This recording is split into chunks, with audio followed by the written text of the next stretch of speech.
Hello and warm welcome. My name is PaulineEdwards. I'm originally from Victoria, British Columbia, Canada, and I learned transcendental meditation as a kid with my family.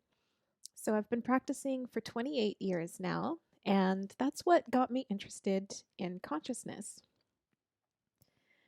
So I'm really excited to talk about consciousness with you today. I think it's a really important topic because getting to know the true nature of our consciousness can give us that sense of peace and connection that I believe we're all seeking. So, the key idea is that consciousness is all there is. Everything we experience through our consciousness. What we see and taste, our thoughts and our feelings, if we weren't conscious, we wouldn't be experiencing any of those things at all. And so, in that way, we say consciousness is primary. The mainstream worldview that we are used to is that the world is made up of matter and that consciousness somehow emerges from this matter, specifically our brains. But modern science is beginning to reveal that the material world isn't as objective and concrete as we once thought. For example, physicists have shown that when we look closer into matter, we find molecules and then atoms, subatomic particles, and now we are arriving to find fields of energy. And so this means that fields of energy are underlying all matter. And in fact, physicists believe that we'll arrive at a unified field theory that will ultimately describe one primary field that's the source of everything. It's a really different way to think about the world that we observe than the view that imagines we're all separate, disconnected objects. The concept of a unified source that creates all we observe isn't just a modern idea from quantum physics. It also is central to ancient knowledge found in the Vedic tradition.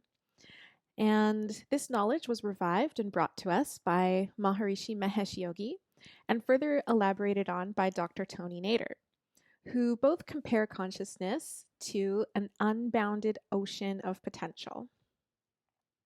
And just like an ocean, consciousness has different qualities at different levels. At the deepest levels are calm and quiet, while at the surface there are waves and lots of motion. So, on our day to day basis, most of us are living at the surface in the waves and ripples. And that's our consciousness in the normal waking, dreaming, and sleeping states. But did you know that there are more states of consciousness? For example, the fourth state of consciousness is called transcendental consciousness. And the experience of this state is pure being, where there are no thoughts, no sensory perceptions. In this state, the body is deeply at rest and the mind is highly alert. It's like taking a dive to the deepest parts of the ocean of consciousness. So, in addition to the many health benefits that come with that deep relaxation, a person in transcendental consciousness experiences an intimate connection with the inner self, and that gives a feeling of wholeness, peace, bliss, and oneness.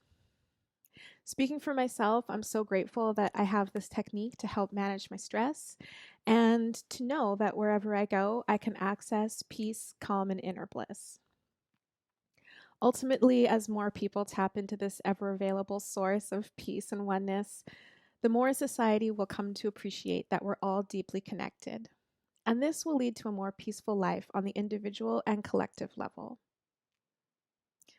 So there's many different ways to bring more consciousness into your life, and I'd be happy to share more about these. We can get started with an assessment today.